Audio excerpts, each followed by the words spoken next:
What's up, everybody? Welcome out to our 6 o'clock live stream. It is good to see you all here hanging with us tonight. We still do this thing. I know you missed us, but We missed you. we really are back. We definitely missed you. And, it feels good to be back. Hopefully, we have a decent crowd tonight. One of us spent time in paradise, and the other spent time outside of Trenton, New Jersey. Well, it was a great trip. It was a once-in-a-lifetime trip because I don't think I'm ever going to be able to afford it again. Do you think anybody comes back from Hawaii and is like, that was a really terrible time? Probably not. I highly doubt there's anybody that comes back and goes, "Man, that trip was cheap," unless they're like a millionaire or something. Because I went to IHOP for breakfast, and I told Justin what I paid for breakfast, and he about shit himself. I understand that they gotta bring stuff onto the island, but you mean to tell me there's nowhere on the island that has chickens and cows with milk? Because $70 for two people to eat at IHOP for breakfast is a bit much. And it's weird to me. I wonder about that now. If you go to McDonald's or like fast food places in different places, do they alter their prices, or is Yes, they do. Or is the Big Mac just Nah, they alter the prices. They do change the menu sometimes. right? So you could go to Japan, and there would be different menu items on or whatever, but the prices are definitely adjusted per where you're at. Wow. Ironically enough, there was a McDonald's like right down the street from my hotel. I probably should have went there. It would have been at least half of that. You know what I mean? Have you been to McDonald's lately? McDonald's is not the cheaper alternative anymore. Yeah, but to pay $70 for IHOP, which sucks. I hate IHOP, but I was in a pinch that day, and anyway, doesn't matter. We got a cool show lined up for you all tonight. It's good to see you all. I saw some of you guys on Wednesday night. Our Wednesday nights have been doing really good. I'm really happy about that because it's straight history lessons, not too much fluff. This week we talked about the first professional tattoo artist in Australia, Fred Harris. That was a tough one to get some information on. I'm probably going to wind up running out of places soon, but we'll figure it out. Speaking of Australia. Yeah, make sure your mic is at your... Speaking of Australia. Oh, yeah. I don't know if we can talk about that yet because I got to find the article. I don't remember what I did with it. We'll try to get to that. I mean, I remember the article. All right, let's talk about it. And while you're doing that, I'll try to pull it. Are you going to fact check me? No, dude. All right, so there's two shops in Melbourne. One shop, I believe, opened 5 years ago. Thank you for the super chat, Sarah. Much appreciated. Thank you, Sarah. One shop opened 2 years ago, and can we say the names of the shops? Sure. It's Carrot Tattoo and Melbourne Tattoo. Okay. And apparently, the owner of Melbourne Tattoo threw a wine bottle into Carrot Tattoo that shattered, super glued their locks, and painted their sign.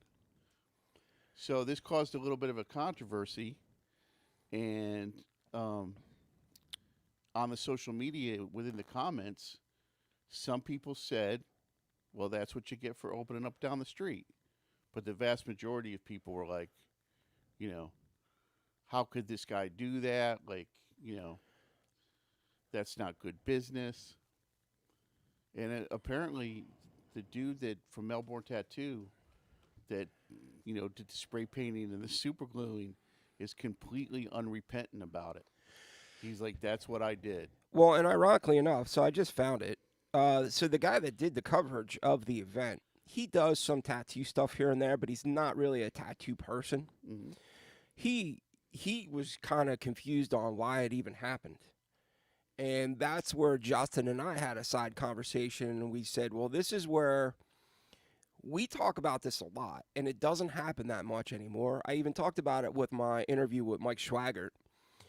You know, back in the day, that was kind of like, I don't want to say normal protocol, but it happened pretty regularly if you opened up on top of somebody else. The other thing that I think was the major key takeaway from that whole situation was the guy moved into the shop, like moved that shop in literally like right down the street. Yeah, the one person said it took a minute to walk Yeah. from the one shop to the other. Medusa's Noggin, thank you for the $10 super chat. Great to see you, dude. Um, yeah, but the other part of that was they paid for a bunch of Google reviews. Yes. So basically, it was they like outdid their SEO score. So anytime anybody was in that area and searched for a tattoo, that shop would come up top. All the good reviews would come up top. So it was basically making the shop that had been there longer almost non-existent, obsolete. So the dude just said, "All right, man, I'm going back to the roots." And then, I'm not saying it's right, by the way.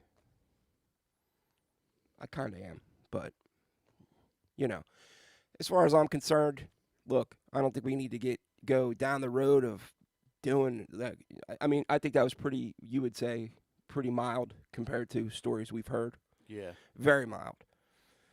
But the thing is, man, have some common courtesy, which is something that we as a culture seem to be lacking these days. Just go have a handshake, man. Introduce yourself. So, and this is the other thing. Can you blame somebody that's ignorant of what they're doing?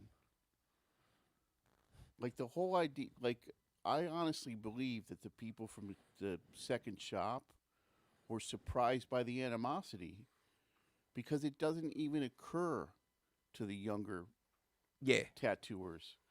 Like those ideas of respect, of like, they're ignorant of that. Well, so that was the other shop, right? The second shop was just like, we're confused on why this is happening. Like Right. there was no, why, what's going on? Why is this happening? And then, I don't know. I just found it funny that Justin and I kind of talk about this. We've talked about it on a few occasions, and then it just came up with the Schwaggart interview. And then here it is, the thing pops up on my feed. So I sent it to him, and I was like, dude, it's 12 minutes long, but watch it. You're going to get a good chuckle out of it. It wasn't a gas bomb. No. Dude, we got some Tattoo Metaverse hanging out. We've got some new people hanging out tonight. Well, I know Tattoo Metaverse, so he's not new, but Sam Hain, Pipes, and Backy said the flannel game is on point. I appreciate that. Wearing my yellow and black flannel tonight. Nice. Yeah, so it was an interesting little read. What's the worst story you've heard about? I've heard of a shop being burnt down. Yep. I've also heard of certain group of people coming into a shop and pokey and a bunch of people in the shop. So, we're speaking in code. So we we interviewed this one. I think when we interviewed RC. Yep. So there's a famous story in Philadelphia that somebody threw like a bomb. Yeah. In RC's shop, and he's like, "Nah, they just broke the window and threw some gasoline into the bathroom." And I'm sitting there thinking, well, that's still pretty serious. But it just goes to show you that, I mean, he's an older tattooer than I am, and so that's just something that happened. RC is also cut from a different jib. Yeah. He's different type of dude. But so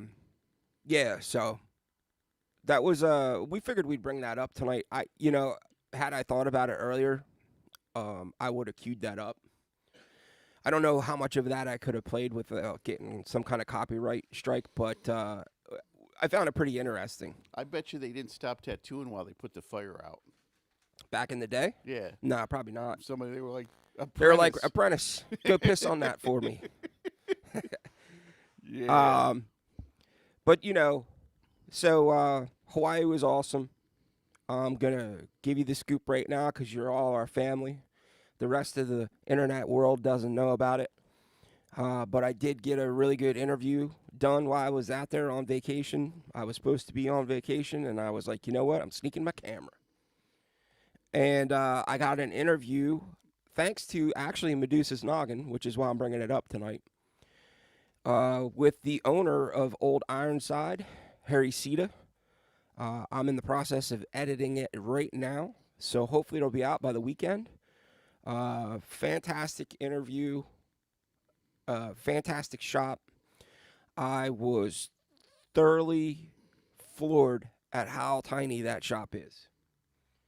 Uh, you know, you hear stories about him having a line down the block 20, 30 deep.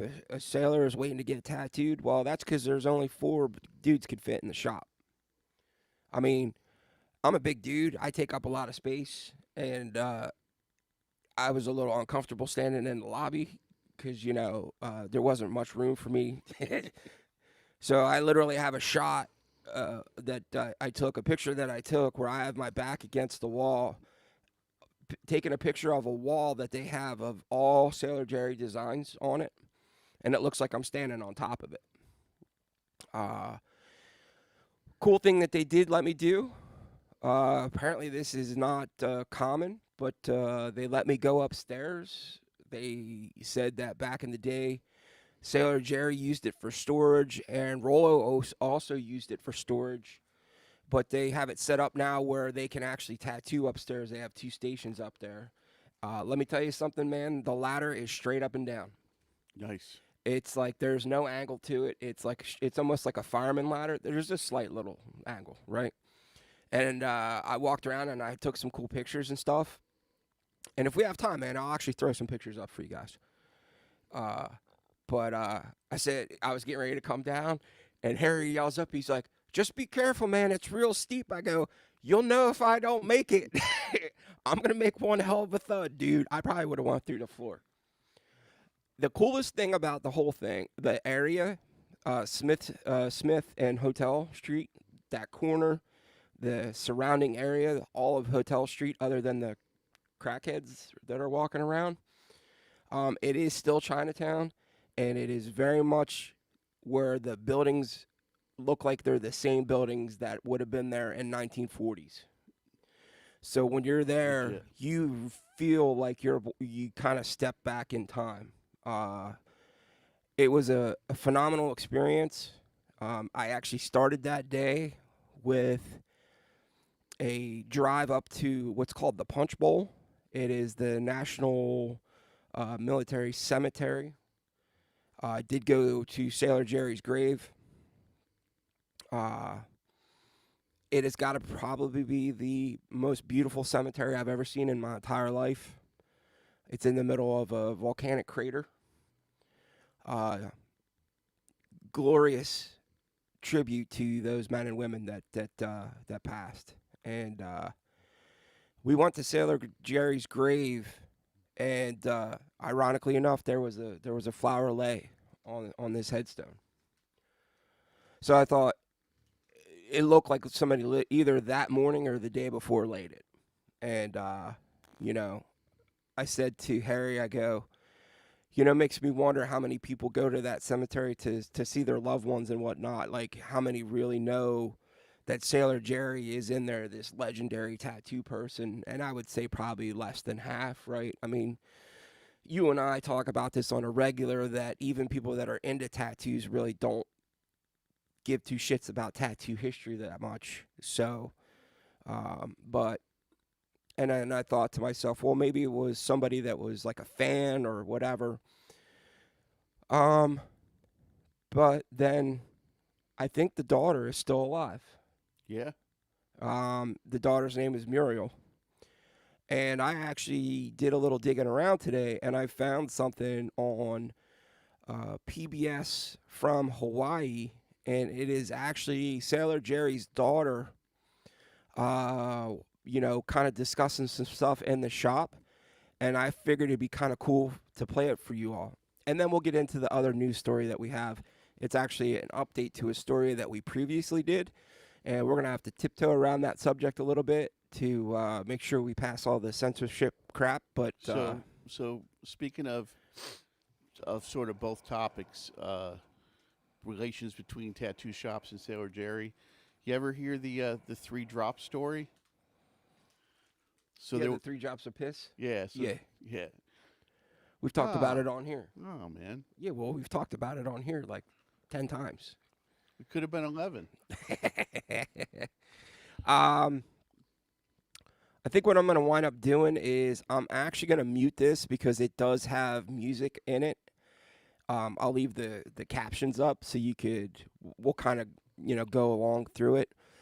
If you want to check it out, you can check it out. It says My Dad, Sailor Jerry, PBS Hawaii. If you want to listen to it or whatever, but I thought it'd be really cool to share with you guys because, there's some stories about her. There's some stories about the wife, about the family kind of not getting their due. I actually did talk to Harry about that for a little brief period off camera. That wasn't part of the conversation, but we can get into that in a minute. And then we'll get into chat because I see a chat flying, which is awesome. I love it. Thank you so much. For you people that are watching right now, if you please could like and share the stream, that would be awesome. Much appreciated. Thank you.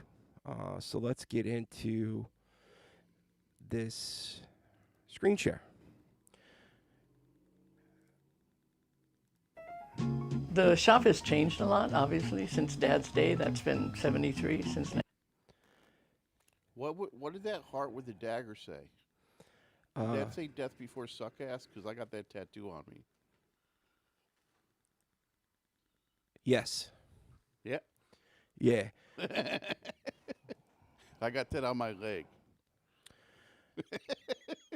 So this is his daughter, and that is Charlie Pell. He is currently still there as a tattoo artist. He's one of 5, I believe, that work there. It might be 6. And I did turn the music off so this way I don't get jammed. But so she's talking about where he had the table up front to do, back and leg designs. That is one thing that has changed, is the way that the original shop was set up was set up as almost like 2 stations front to back, and the waiting room was a little bit bigger.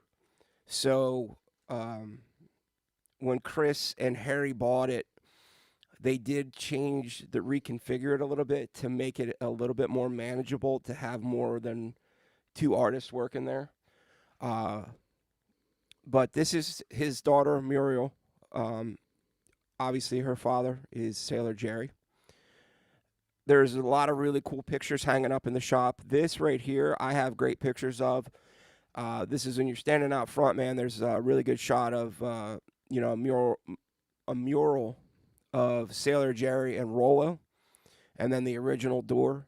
I think that I was going to talk about some of the things that happened in that shop after Rollo, but I don't want to bring it up until we have this chance to release the.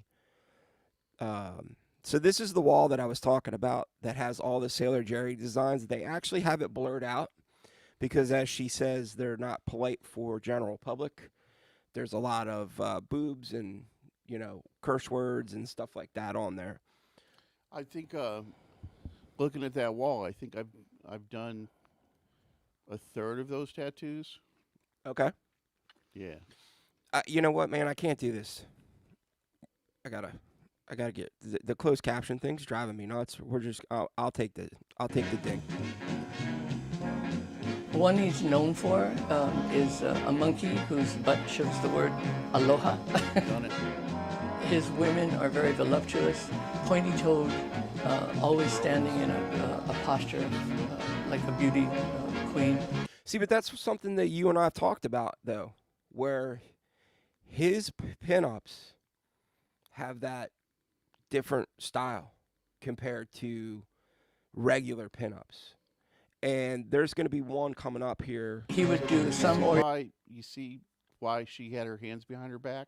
right? Because he, Couldn't draw hands. yeah, like if you look here on the hands on here, I mean they're like pointy fingered.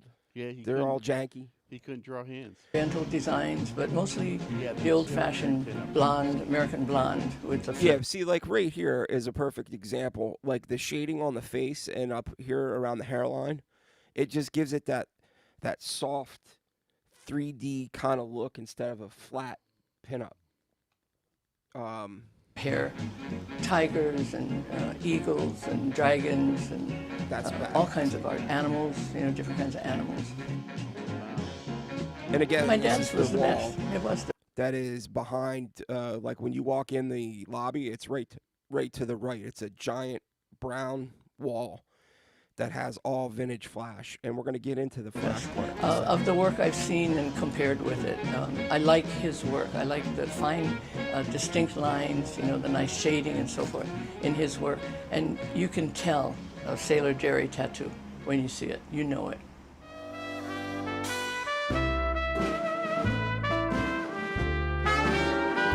So this book right here, I had the privilege of flipping through this book. And there is a ton of really amazing pictures in there. I was respectful and did not take any pictures. I think I took one or two, and I asked if I could. They were like, absolutely. If I wanted to, Harry was like, you could take pictures of whatever you want, but I didn't want to be disrespectful. Some really good pictures in this book, though, man. That some that I've seen, some I haven't. It's him working, sitting here with his cigarette cough, working on a design, either drawing or cleaning needles, working over the sink, looking at his flash, or working with the stencils. I remember all of that, and I can really sense him being here.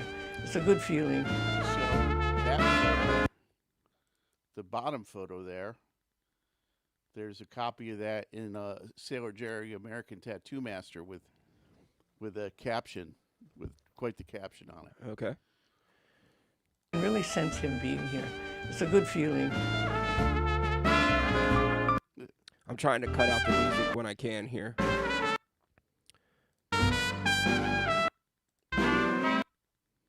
Sorry, I don't mean to keep flipping the sound back and forth. I just don't want to get copyright.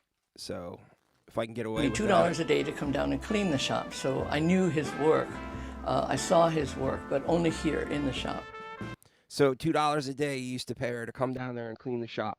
So she's been around it her whole life, man. Wow. He was a typical father, come home after a long day at work, because he worked nights a lot. So he'd come home and sleep.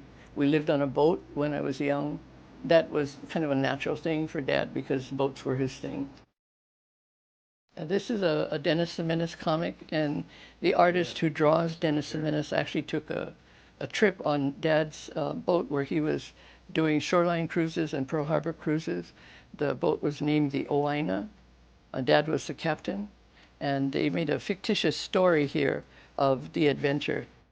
He was an artist, he was a narrator, he was on the radio show, KTRG Radio, Old Ironsides was his moniker. He was a family man, more by default, I think, than actual intent. So I've actually been asked a bunch of times if I've ever heard of anybody having the tapes of his old radio shows. And I have tried to dig, and I've been unsuccessful at this point. But now that I actually have the radio station call sign and all that, that's actually going to let me go down the road a little bit where I might be able to pull something out of my butt. And if that's the case, that would be freaking amazing. And I think when he did the radio, he was the the midnight to 6 a.m. guy, from what I understand. He did the night shift as a radio guy, and completely World War II veteran. Yeah. Very Got a lot- patriotic. Very patriotic. Okay, so this is something I don't know. You might know about this because you've read up a lot on Sailor Jerry, but he actually stopped tattooing for a while. And it all was because of taxes. That's where the whole, doing his private boat tours thing came into play. So he had 3 different addresses on Hotel Street. The last one was, I think, 13, which I took a picture of where 13 would be now. And it's now like a county building or something, right? So before he moved into the Smith Street location, he had quit tattooing for like 5 to 10 years. And it all became down to taxes. Apparently he got jammed up with taxes and he was like, F you, I'm done. I'm not going to do it no more. And he went to being a boat captain, which is cool because I actually have a picture of the original brochure for Captain Norman Collins and the name of the ship, and it's a cool picture of him standing on the front of the boat with a bunch of people that took the tour. But I didn't know that. Did you know that? That No. he actually stopped tattooing for a while? I didn't know that. No. Yeah. So I thought that was pretty interesting. There's only a couple more minutes left, man. I hope I'm not boring you guys. I just thought it was cool to share with you guys. Some It more is pictures. amazing. I've run into people all over town. If I see ink, I ask them if any of it is Sailor Jerry, and every single person I've talked to will raise their sleeve or... Oh, That's weird. that was weird. I've seen Sailor Jerry work in real life. Yeah, same here. Not a lot of it, but I have seen it. Sorry about that. I don't know why that just jammed up like that, but you get the point, man. If you really want to watch it, you can watch the whole thing.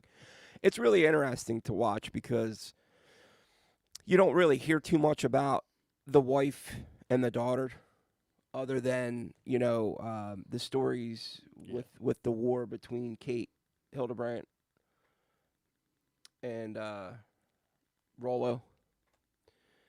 I guess depends on what side of the camp you're on. Rolla who- Banks. On who you believe and who you don't believe. But, the wife wound up actually taking this corporation to court that was from PA, by the way. The corporation that bought the rights to the name. And, she was under the impression that she sold the shop for $20,000. She didn't sell the rights to his name, his intellectual property. All that was sold was the shop. And from what I understood, there was a settlement.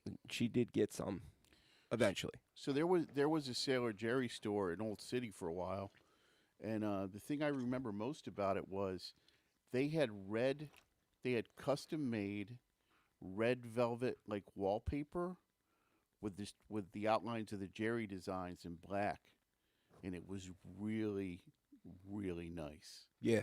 I mean, it was just like, because you guys don't know if you're not from the area, but Old City that's an expensive place Yeah. to have a business. And yeah. And the one thing that will upset Fat Cracker, because it upset me and as well as Justin when I came back, the largest shirt they had for Old Ironside Tattoo was a 3X. And, so that's a shame because I really wanted to buy a shirt. But it looks really cool, man. It's a really cool shirt. But thoroughly enjoyed it. Thank you again to Medusa for hooking me up with the introduction. There was a guy years ago named Rocco, Okay. and that was Rocco's thing. Is he tried to, it didn't succeed for him. He's a dude I met in New York at the New York convention. He basically tried to do like a big and tall tattoo T-shirt thing, and there just wasn't enough. There wasn't enough big and tall tattooers. Or as Rodney Dangerfield said, fat and something. I don't know. There's one movie. Yeah, those. Back to school. Yeah, back to school. Well, Fat yeah. and wide. I don't remember, but yeah, dude, it bummed me out because I really wished I could have got a shirt, but also got to meet up with Tim Goodrich and Leo Salazar, who work at Aloha Tattoo. Two great dudes. I don't remember the other two gentlemen that were there hanging out, but the shop was awesome. The people were super nice to me, man. Tim, he actually trained under California Jack Witt, same guy that Mike Schwager did, trained under. Him and I tried hooking up to do a interview, but he sold two of his shops that were in the North Shore, and he was in the process of moving literally that weekend or that week. And he tried getting back in touch with me multiple times. We tried hooking it up or whatever, and it just didn't happen. But I'm going to reach out to him to see if I could do a Zoom interview with him because he's got a lot of tattoo history as well. Not only from a Hawaii perspective, but he worked with Zeke Owens for quite some time. So he's got a lot of really good Zeke stories. Just like Mike had some good Zeke stories. But it was really cool, man. Looks like we got a good crowd hanging out tonight. So I just want to give a shout out to everybody before we get too far down the list here. We got Justin hanging out with us. We got Mondo. Good to see you, Mondo. Got our moderator, Nikki. We got Fudu hanging with us. We got OG Sarah hanging with us. Drag hanging over there in Spain. Looks like we got Luz also hanging tonight. Fat Cracker. What's up, Fat Cracker? Tattoo Metaverse hanging out. He's got a cool thing on TikTok if you want to check him out. Tattoo Metaverse magazine. Got Sam Hain Pipes and Backy. I don't know if you're still in or not, but thanks for stopping by. Much appreciated. Let's see who else. We got a decent crowd tonight, man. This is cool. And Medusa, obviously. Fat Cracker said, "What does Justin have on his leg?" Did you mean as the dagger from Sailor Jerry? Yeah. I have the actual the tattoo flash from the wall. It's a heart with a dagger through it with a banner that says "Death Before Suckass." And then Fat Cracker said, "Haha, thanks for thinking about me." Hey, dude, every time I'm somewhere and I try to get Fat Guy shirts, man, I'm like, "What's the biggest shirt you got?" It's the first question out of my mouth. So just point of information, I have "Death Before Suckass" on one shin, and "Die You Bastard" on the other. Both Sailor Jerry. Both Sailor Jerry pieces. Okay. I always wanted to get long on guts, short on brains. Okay. Yeah, so we got a bunch of people that have made comments. I'm headed to a tea party right now, so I'm going to be able to chat, but I'll be here listening. That's Sarah. Sarah, going to a tea party. All right. Everybody's saying hello, obviously. Anyone from the 80s and the early 90s have the same mentality as those from the older generation for tattoo community? That's in reference to the incidents at the shop in Melbourne, Australia. It's cool, man, because I did the first for Australia, first professional tattooer out of Sydney. And, there's a lot of really well-known tattoo artists that came from Australia from back in the day. And the one that I was, kind of led me down the road, so to speak, was I was trying to find out who did the parrot on Bon Scott's arm from AC/DC. Mm-hmm. And I actually found it was a gentleman. His name's Les Bowen. And I'm gonna try to dig into more of that. He was him, and there was another guy. I forgive me, I can't remember the guy's first name, but his last name was like Ardeen. They were like the rock stars in Australia. Like they were the dudes. So I really like Bon Scott's work, and because he got tattooed when it was getting tattooed, Right. and Stevie Ray Vaughan had had the what's the bird with the peacock. Yeah. He had a peacock in the middle of his chest. And again, they both got tattooed when it was still getting tattooed. Right. Now, as promised, we're gonna have a quick update on the one of the cases that we had talked about on this show. Um, I'm actually gonna have to make this a little bit bigger just so I can see it. I thought it was gonna be big enough. When I put this together, I wound up doing it on my desktop, so it was much easier to read. So we're gonna have to cover up some of this stuff, but. So this was the discussion we had on here about the FBI agent who was also doing I guess living a double life, working as a tattoo artist. And former FBI agent was sentenced to 60 years in prison on Tuesday after essaying 3 women he lured into his tattoo shop in Gaithersburg and Potomac. A jury convicted Eduardo Valvadilla to 6 counts and 2 SA offenses following a nearly 2-week trial in Montgomery County. The 41-year-old faced a maximum of a 122-year sentence in what Montgomery County State Attorney John McCarthy called one of the most dastardly, evil-schemed crimes I've seen in 40 years. According to the police and prosecutors, outside his supervisory role of the FBI, Valdivia, scumbag, let's just call him scumbag, quietly set up 2 tattoo shops across the county and promoted them on social media using several aliases. Detectives said the married father then messaged young girls, one of them a high school senior, and promised them free tattoos and modeling opportunities through his shop, making up connections.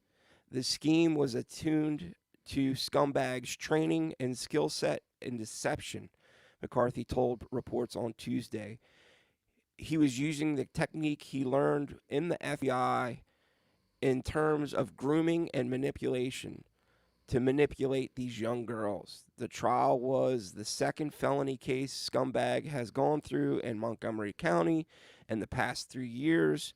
In an unrelated case in late 2021, the ex-agent was charged with attempted ending of a life after pew-pewing an unarmed panhandler on a metro train. I don't mean to laugh, but all I can picture is, I don't have any change. I mean, like, yeah, but dude, like, so obviously you're a scumbag if you're doing that to young women. Absolutely.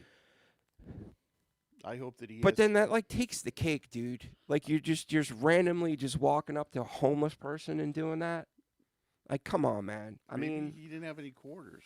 It doesn't matter, dude. You're a piece of shit, dude. I hope that he gets. I hope he, dude. Let me tell you gets something. the time that he deserves. Let me tell you something. I am no expert in prison. Mm-hmm.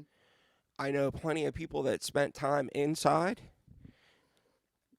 Let's just say that dude's time in there is not going to be good by any means. Good. Yeah. If he makes it out, which I don't see that happening.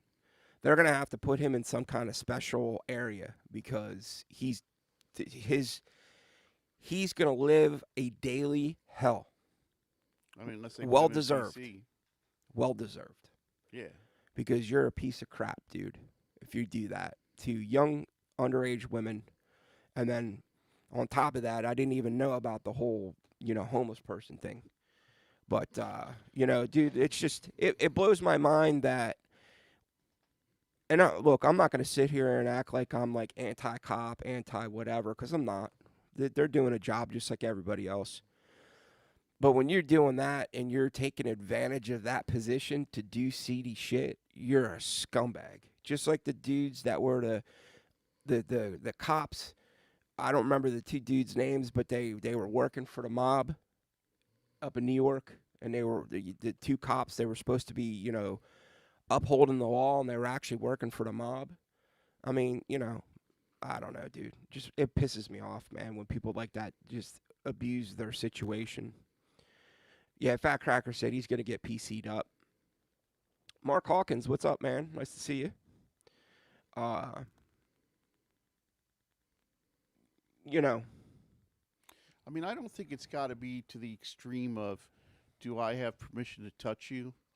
That's like a big meme that goes around yeah, like I've on seen Beaver Instagram. Duck. He, Making fun of that, but like, but you do like there is. You have to keep it so above board, yeah, and you got to be like so. I mean, polite and respectful because you don't. I mean, I wouldn't want to scare. I wouldn't even want to scare like a 20-year-old girl yeah. So I saw a guy that was talking about. just by being a big tattooed dude. You know what Yeah, I mean? yeah. I saw somebody that was posting a thing. I don't think it was one of them tattoo guru people either, like that other jerk off Nando or whatever his name is. Nando Mandragon. But the dude was saying like if you are at a shop where you gotta at least make sure there's other people in the shop with you, or Yes. and if not, you should at least have cameras. Yeah. Because look, we've all seen the incidences of false Well, accusations and stuff like that, but this is obviously a whole different ball of wax, man. This is just pure debauchery, scumbaggedness. yeah. I just made that word up. Thank you. Copyright, Buck. What? Oh, media tattooers. Media tattooers. Media tattooers. Copyright, Buck and Justin. Yeah. We get paid every time you say it. I wish. Anyway, I just thought it was, we were looking for some stories for tonight, and I saw that was an update to, something that we covered pretty heavily when it happened. Um, it's just, like I said, it pisses me off, man. I mean, I'm not gonna sit here and act like I'm like anti-cop or anything like that, but I got my own issues with stuff like that. So somehow, some way, I'm on a list, and I, get pulled over off to the side every time I fly. This was the first time I've flown in I don't know how many years that I didn't get pulled off to the side. Well, it's, And got a little tertiary, check. Yeah. So, which is going to be interesting because, as you can see, I'm growing in my winter bush, and I'm going to be flying in this December to go to LA.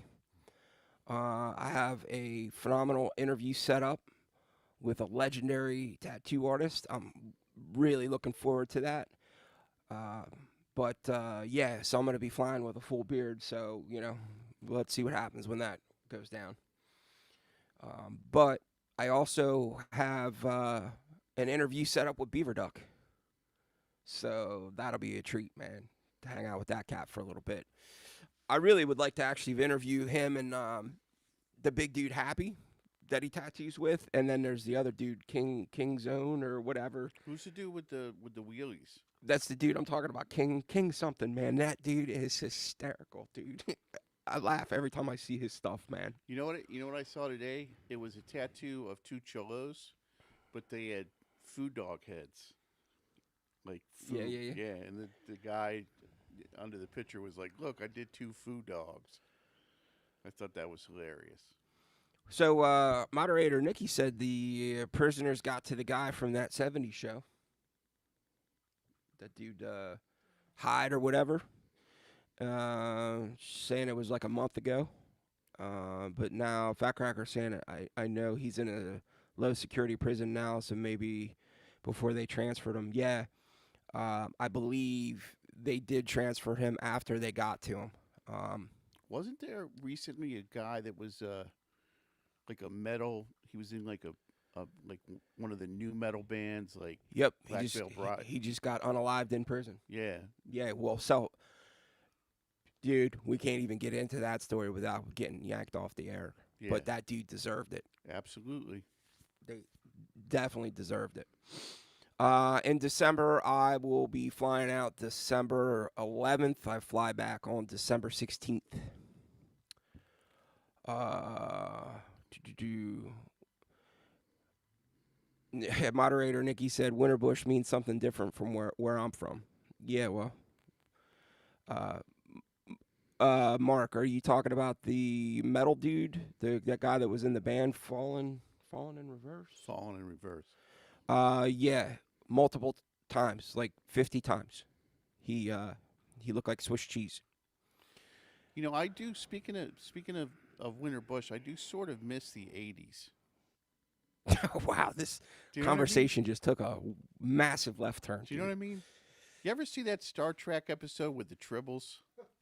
What the what? The Tribbles, the little balls of hair that keep multiplying and multiplying. Wasn't that the Gremlins? No, they're like balls of hair. Okay. It's called The Trouble with Tribbles. Okay. And they almost take over the Enterprise because they just keep making more and more of them. Yeah, no, I wasn't really. I'm not really a Star Trek fan. I mean, I love a good Tribble. Okay. Good for you, man. You know what I mean? I feel like it's a newsworthy event. Like when you find a good Tribble and you survive.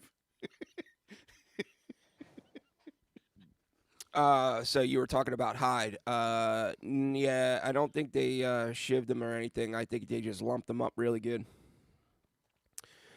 When that happened, actually, J.D. DeLay talked about it pretty in depth on his show. He knew somebody on the inside. Dude, so I don't know how many of you watch J.D. DeLay. I do when he's not talking about politics because I don't do politics. But, do you know, like, so I watch him because he talked about he's in recovery. So he's clean and sober, just like we are, right? And, do you know what his claim to fame was? What? That he's the dude that like lumped up the smiley face killer. Yeah, like he took him out in prison. Wow.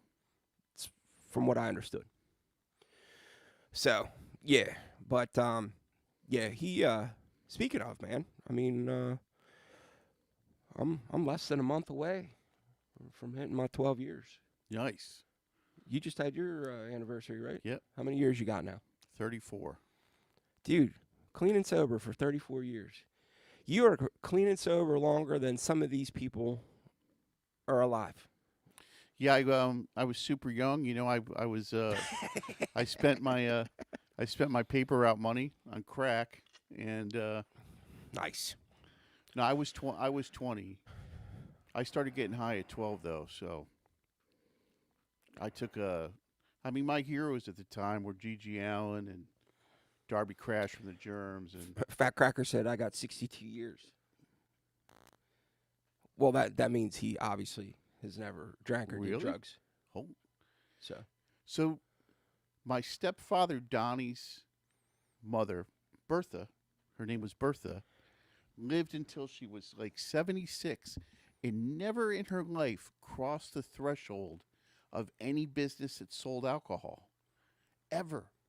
what were those people? What were those women called? Temperance?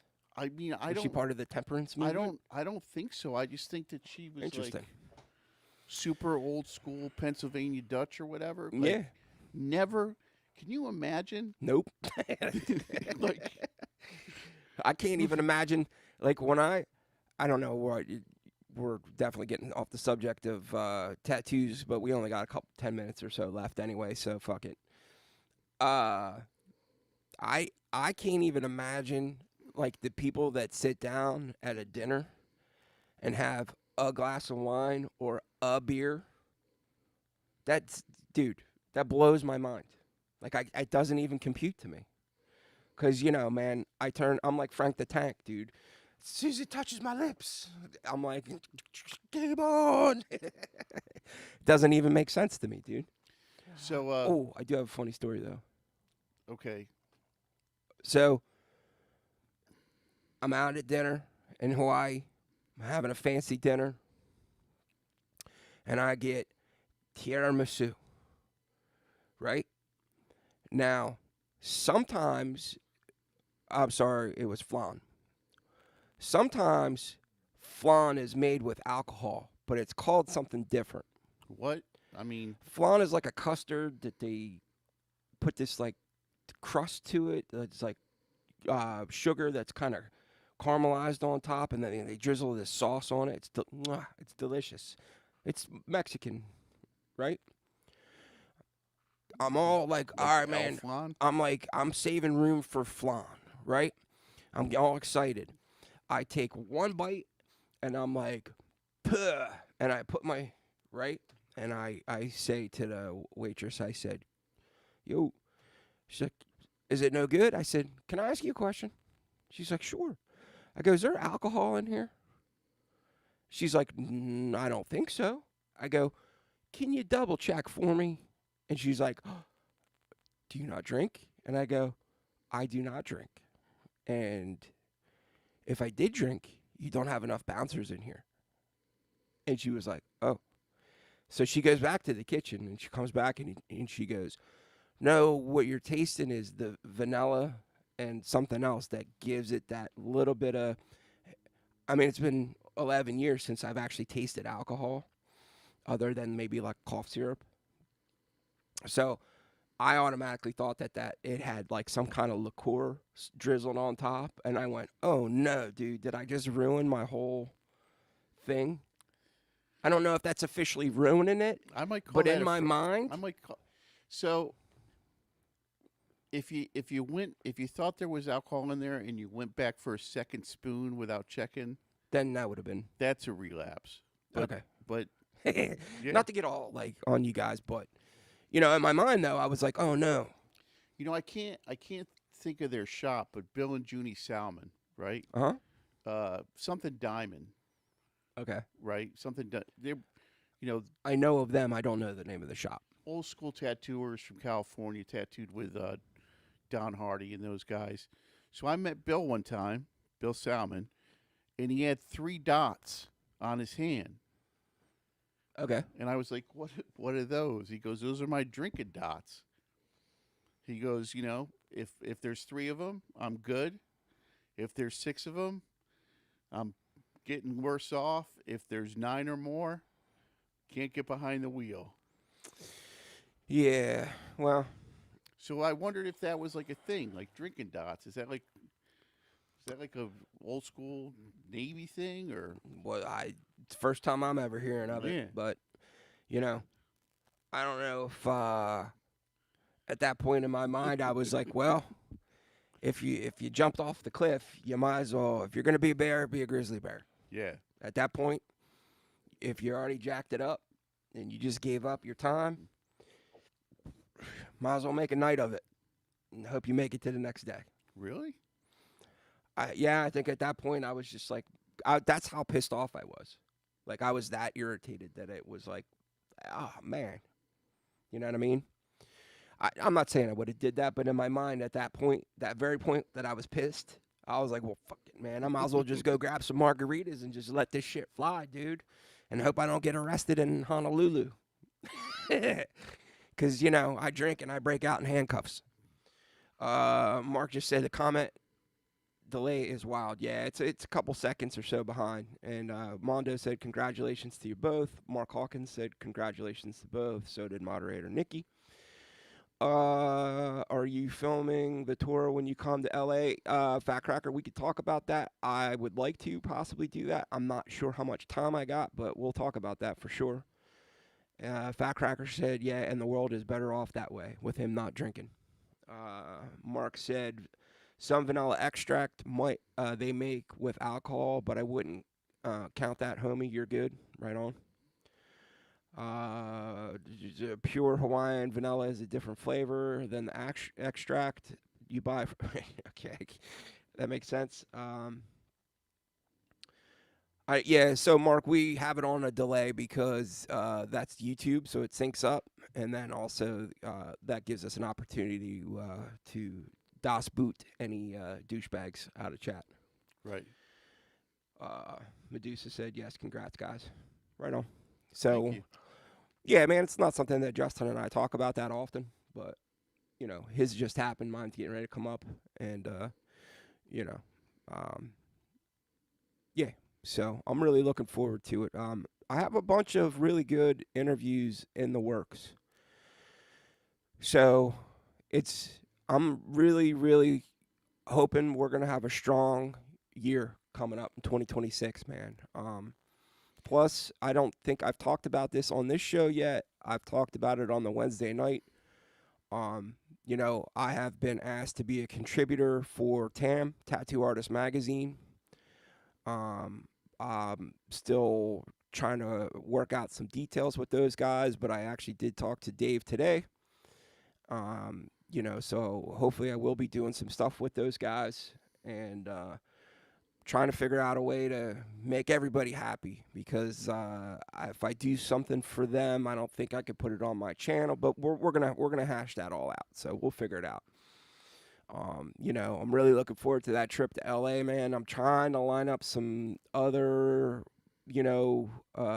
tattoo artists that I think are, key to tattoo history. I'm not having luck getting in touch with a couple of them, or they're not getting back to me. So maybe I'm being shunned. I don't know. But Tattoo Artist Magazine, man, back in the day.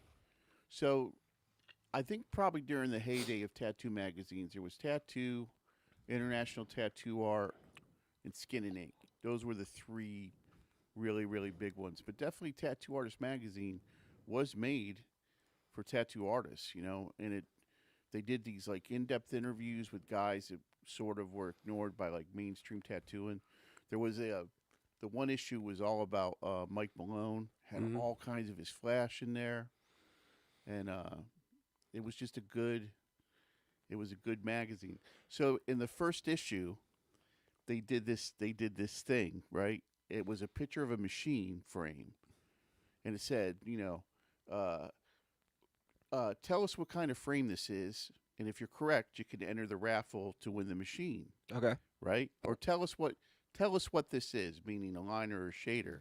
So the guy that won the raffle wrote in, it's an illustration in a book. You can tell because it only exists in 2 dimensions. And they and Nice. they gave him the machine, man. So the thing is when they reached out to me, they saw a couple interviews that I had done, and that's why they reached out to me about being a contributor. Now, it's not a contributor to do tattoo history. It's a contributor to be an interviewer for people that they have lined up for interviews.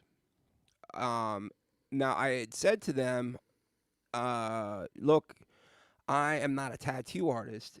I was under the impression by everything that they've posted up until this point that it was, by tattoo artists for tattoo artists. Everybody that was included was going to be a tattoo artist. But you're tattooed.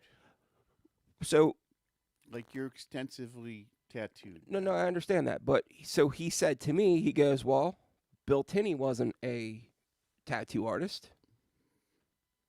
And I went, fair enough. Okay. But it's not that I was doing the whole, well, I'm not a right, that you always yell at me about. It was just I was trying to be real. Like everything I've seen you post so far was like must be a tattoo artist.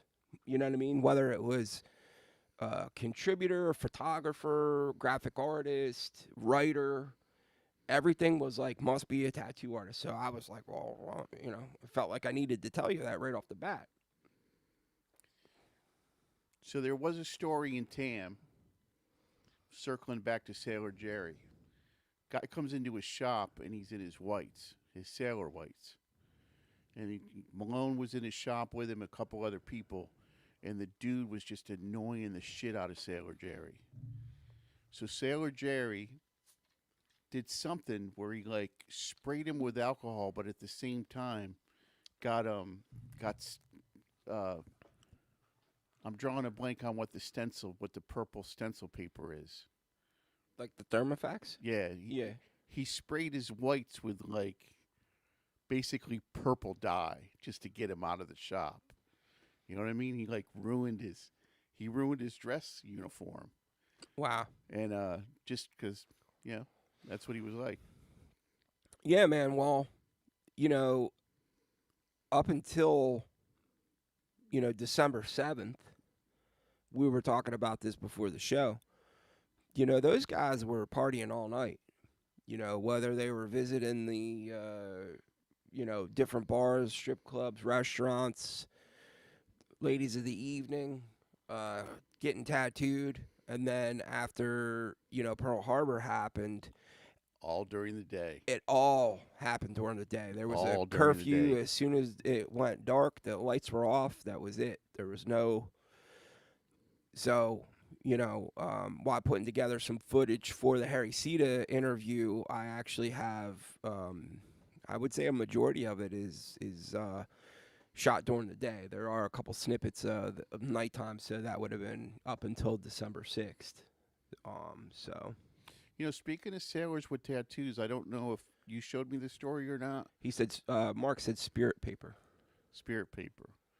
But a Maori was just able to get into, I think, the Australian Navy with facial tattooing on. Yeah, I saw that actually. Yeah. I saw the article. Which was really, That's a big deal. yeah. Yeah. Well, I mean, look, we talk about it all the time here where, the military, yeah, they are not as strict as they used to be on tattoos. There's still issues with placement and types of tattoos, though, Yeah. which is why they opened up the tattoo shops on a couple different bases. The one in Texas, and I think that they tried playing that off as it's more of a control over the health and well-being, but it's also has something to do with them having more control over placement of tattoos. Yeah. Meaning, everybody that works in that shop, is under, you cannot do hands, you cannot do necks or anything above it. Like everything needs to be covered no matter what. And, do I agree with it? No. But And when I was tattooing by the Army base, hands and necks were definitely off limits, but even forearms, you could only cover a certain percentage. right. So basically, you could get one large or two medium tattoos on each forearm. Yeah. Because So that was the existing what do you call it at the time, regulation. I obviously Sailor Jerry was set up at a good spot where, the guys were, literally walking off the dock right up into Chinatown. But then there was also shops like Tim Goodrich had one of his shops. It's not Aloha Tattoo. It's called something different. But that was right across from the Marine base. Yep. So, these guys were in that shop. I think it was called American Glory. I'll have to look it up. That shop was also like walking into a time capsule. It was freaking amazing, dude. Like all old school flash hanging on every, like even the ceiling. So I think it was an interview I saw with Doc Webb where he was like, what they used to do is if a Navy guy came in to get a chest eagle, they would say, oh, a Marine was in here earlier, got the same eagle, but he got it bigger than that. And then the Navy guy'd be like, well, I want it bigger than that eagle. You know what I mean? Yeah. And so they would end up doing larger and larger tattoos. Yeah, well, the Marines and the Navy guys are constantly going at each other. Yeah. Even though they're kind of, but, I thoroughly enjoyed going there. I think that if I was ever going to go back to Hawaii, I would probably do like Maui or something like that, where I'm just chilling on the beach and just like not running around like a maniac. Because I literally spent 8 hours at Pearl Harbor, dude. I got done that day. I'm like 20,000 steps or something. Dude, I was dying. My fat ass is not used to doing that much walking. And then I'm very claustrophobic. I'm so claustrophobic that I can't even do MRIs. Like I struggle. And I decided to go into the World War II submarine that they have there that you can walk. I thought all it was you walked up on the deck and walked around, And then the lady was like, down the stairs, sir. And I was like, oh, we get to go in?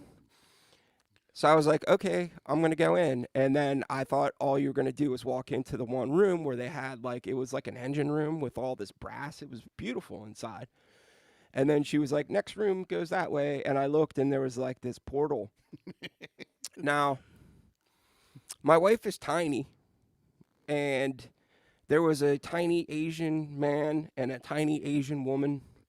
And they went through the portal. Did you just have some kind of cartoon picture in your head of them pulling Dude, on your arms? No, man. I had to go one leg through first, turn, tuck, pull my head out. I look like goddamn Winnie the Pooh trying to climb out of the tree. And I'm thinking to myself, dude, I don't know how the hell those guys lived on that ship, man. And there was 50 of them. There was literally cots that were on top of the bombs. That's where those dudes slept every night. I don't know, man. It was just nuts. Didn't you see a miracle in Hawaii too? Didn't your wife run on top of the water to prevent somebody from stealing from you? Yeah, so the one day we actually did go to the beach, and we're kind of we're hanging in the water, and it was beautiful, warm. You could see I was in neck deep water. I could see my feet. I was like, wow, this is not like the Jersey Shore at all.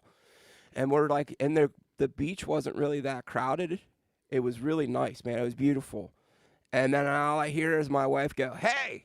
And I turn around, and my wife was running on the water like a skipper, just flying up the freaking thing, because there was some gypsy lady trying to nose around through all our stuff. Yeah. So she scared the lady off with her Jesus water walking. Yeah, anybody would be scared by the And then there miracle. was the lady that was sitting there next to where our stuff was, and she's like, yeah, she came around earlier and was trying to steal stuff from us too. She's like, that's why I was sitting here. But she was even turned the other way looking at her kids, making sure her kids weren't drowning. So didn't see the lady. And then she turned around when my wife was like, hey, and just started walking on water. Yeah, but, yeah, Medusa just said the sub was tight in there. Dude, it is no joke. Anyway, Mark said, when are you coming to Canada? Cooler weather test, that winter bush, as you called it. Yeah, if it's snowing, that's a negative Ghost Rider. But maybe in the spring. We're in Canada. Yeah, Mark's up there, and I thought it was Nova Scotia area. Oh, by the Arctic Circle? No, it's not that far up. Dude. I mean, it's pretty far up there.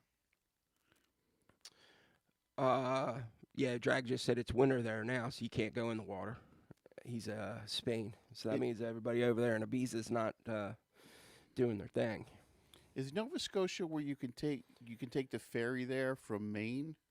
Yeah, it's northeast of Maine. Right. Yeah. It's up there where the Trailer Park Boys are from.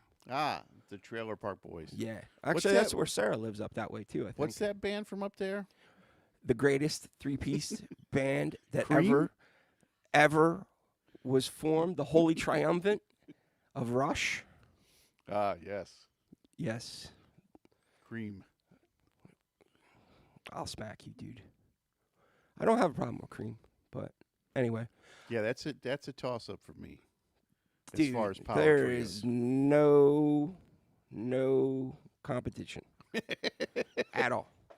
You can't beat the Holy Triumvirate. So, do you think that the new drummer, the lady drummer, is lonely, being the only woman in the arena? I don't know, but I heard she's doing a phenomenal job covering for Neil Peart. And I got the joke. Hey, man, I've been to Rush shows, and there's been women there. Yeah, vendors. It's People working for the. Hey, No, you I'm didn't only you didn't specify. I hope you all have a safe. He's in Ontario. So I hope you all have a safe, happy week. I will catch you on Wednesday for you Wednesday night listeners, And I'll see you on Sunday. and we will be back next Sunday. So if you got a chance, check me out on Wednesday night, 7:30. If not, we'll be back here next Sunday at 6 p.m. Eastern Standard Time. Aloha. Have a good night, everybody.